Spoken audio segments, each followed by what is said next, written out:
Hello friends, బాగున్నారండి? మేమైతే అందరం చాలా బాగున్నామండి. ఫ్రెండ్స్, ఈరోజు నిజమైన అబద్ధం లాంటి కథ అండి ఒకటి. ఎలా అంటే కొన్ని సందర్భాలలో మన ఆలోచన, ప్రవర్తన, ఇతరుల పట్ల మన వైఖరి, అవగాహన ఒక్క క్షణంలో మారిపోతుంది. అది ఎలాగో మీకు ఇప్పుడు నేను చెప్తానండి. ఒక రైల్లో ఇద్దరు పిల్లలు అటు ఇటు పరిగెడుతున్నారు. ఒక్కోసారి ఒకరితో ఒకరు పోట్లాడుకుంటున్నారు. ఒక్కోసారి సీట్లపై ఎక్కి గెంతులేస్తున్నారు. పక్కనే కూర్చున్న తండ్రి తన ఆలోచనలో కూరుకుపోయాడు. మధ్య మధ్యలో పిల్లలను తన వైపు చూస్తున్నప్పుడు ఆప్యాయంగా చిరునవ్వు నవ్వుతున్నాడు.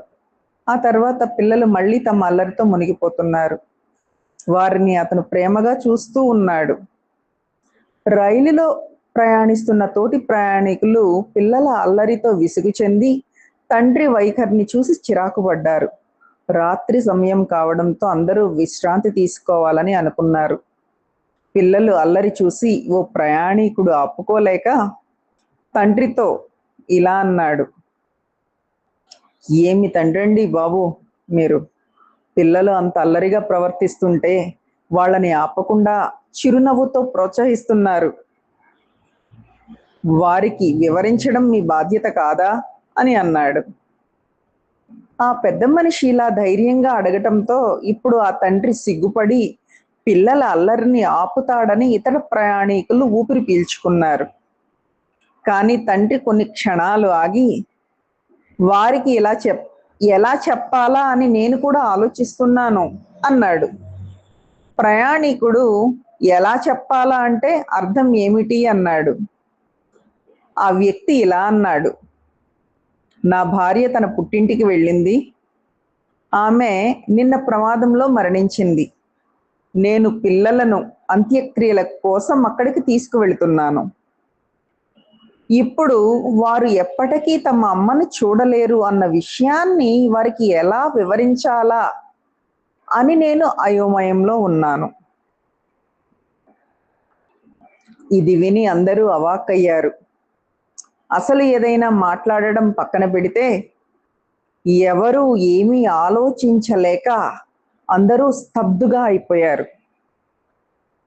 పిల్లలు ఇంకా తమ అల్లరితో మునిగిపోయి ఉన్నారు. కంపార్ట్మెంట్లో ఇంకా అటు ఇటు పరిగెడుతూనే ఉన్నారు. తండ్రి మళ్ళీ మౌనం వహించాడు. వాతావరణంలో ఎలాంటి మార్పు లేదు. కానీ ఇప్పుడు ఆ పిల్లలు తోటి ప్రయాణికులకు క్రమశిక్షణ లేని పిల్లలులా కనిపించడం లేదు.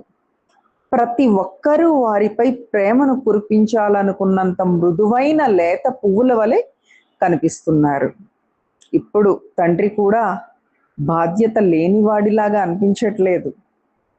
తన జీవిత భాగస్వామిని పోగొట్టుకుని దీనంగా ఉన్న ఇద్దరు పిల్లలకు తండ్రిగా, ఓ తల్లిగా కనిపిస్తున్నాడు. ఇది చదివిన వెంటనే అంతా మారిపోయింది.